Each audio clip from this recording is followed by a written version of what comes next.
Plaza Gillingham, a new super cinema in Duncan Road, opened on the 12th of October 1931.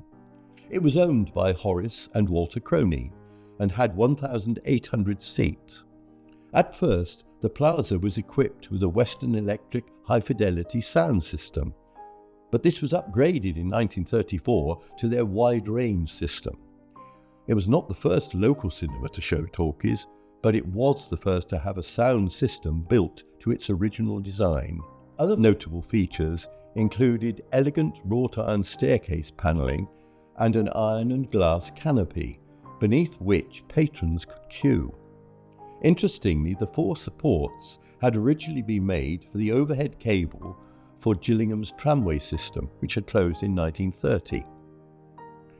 Electric tubular heaters were installed under the seats.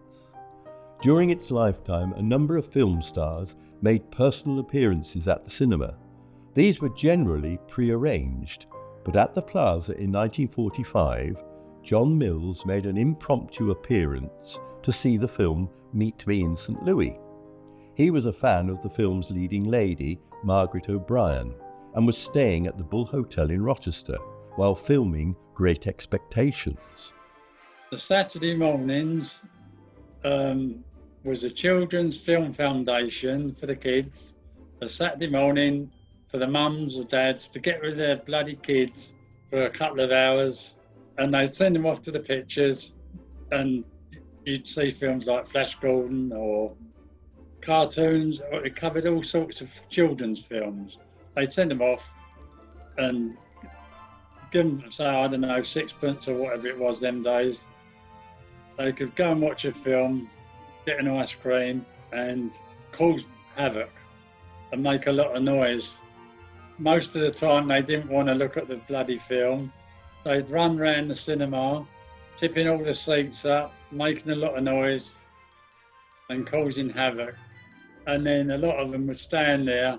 They'd see the portholes of the projection box, and if they saw you at the porthole, which often they did, if they had ice cream or whatever, quite often you'd get a ice cream thrown at the porthole,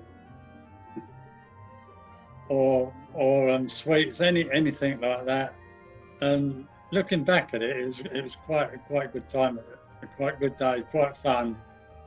But they were little buggers at times, some of them, you know. Nothing's too good for the youngsters at the ABC Miners Matinee at this cinema and most other ABC cinemas every Saturday.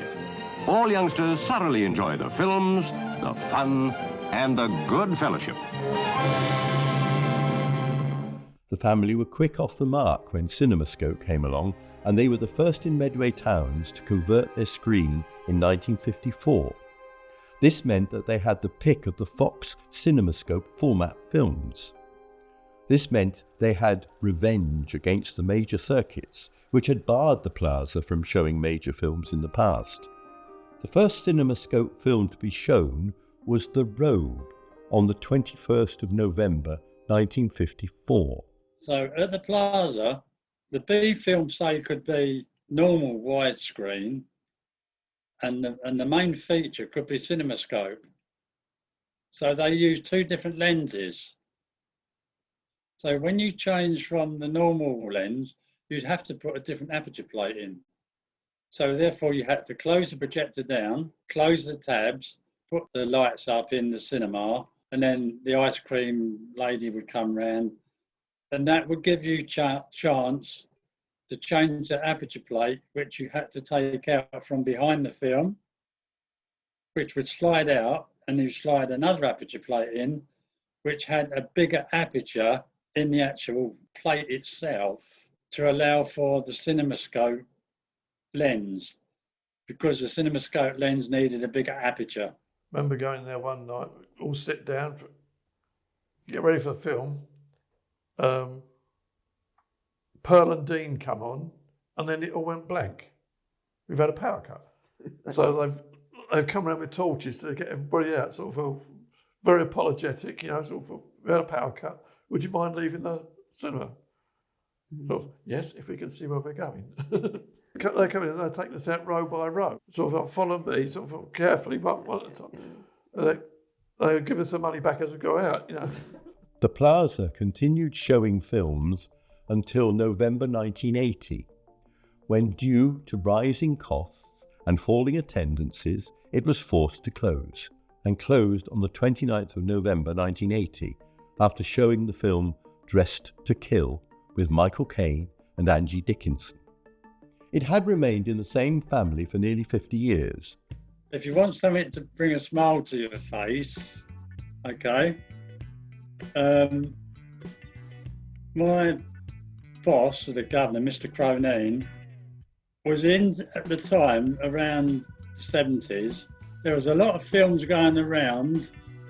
They were light to this day and age, very light sex films with Mary Millington. He was in a lot of them. And he had this thing about the Mary Millington sex films. In the afternoon show, in the afternoon performance, on most occasions you didn't get many people in. So to attract people in, he'd put these films on of Mary Millington. One of them was called Come Play With Me, one was Mary Millington. It was, anyway, what it did, as he used to say, because he was a bit of a character, he used to say the Dirty Mac Brigade would come in and they'd sit right at the back with their Macs on. But what they didn't realise was, because I was in a projection box, I could see through the porthole why they had their Macs on. And at times you saw quite a few unusual things going on.